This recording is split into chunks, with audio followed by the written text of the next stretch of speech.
আজ থেকে 40-50 বছর পর যখন নাতি নাতনিরা এসে আমাকে বলবে, দাদু নেইমার কে, আমি তখন তাদেরকে বলবো, নেইমার জানি না তো। তখন তারা পিছন ফিরে চলে যেতে চাইলে আমি ওদের ডাক দিয়ে বলবো, শুন তাহলে, নেইমার সে তো এক মুকুটবিহীন রাজা ছিল, তার দাপটে কেঁপে উঠতো সারা বিশ্ব, সে ছিল ব্রাজিলের গর্ব। সে এমন এক ফুটবলার ছিল যে বিশ্বকাপ ছাড়াই সে সারা বিশ্বের মানুষের প্রিয় ছিল। নেইমার এ এক ক্ষুধার্ত রাক্ষসের নাম, যার গোল কুদায় সবকিছু চুরমার করে দিত। নেইমার এমন একটি নাম যা শুনে পিএসজি, বার্সেলোনা, সান্তোস গর্ব করে বলেছিল, আমাদের কপাল ভালো যে আমরা এমন খেলোয়াড়কে আমাদের করে নিতে পেরেছিলাম। নেইমার সে ছিল কোটি কোটি ছেলেদের রাত জাগার কারণ, সে ছিল কোটি কোটি মেয়ের ফুটবল ভালোবাসার কারণ।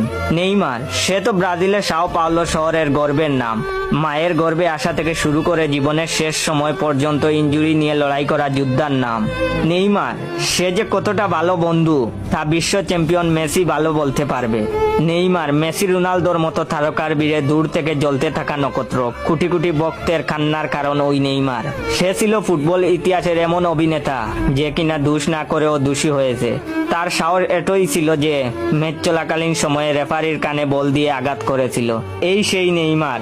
নেইমারের একটা ফটো দেখিয়ে বুঝতেই পারবো না যে কখন চোখের কোণে পানি জমা হয়ে গেছে। নাতি নাতনিরা বলবে, দাদু তুমি কাঁদছো কেন? আমি তখন তাদের বলবো, না রে কাঁদিনি, এটা শান্তির পানি। তাদের বলবো, তোদের একটা জিনিস দেখাই, ওই বাক্সটা নিয়ে আয় তো।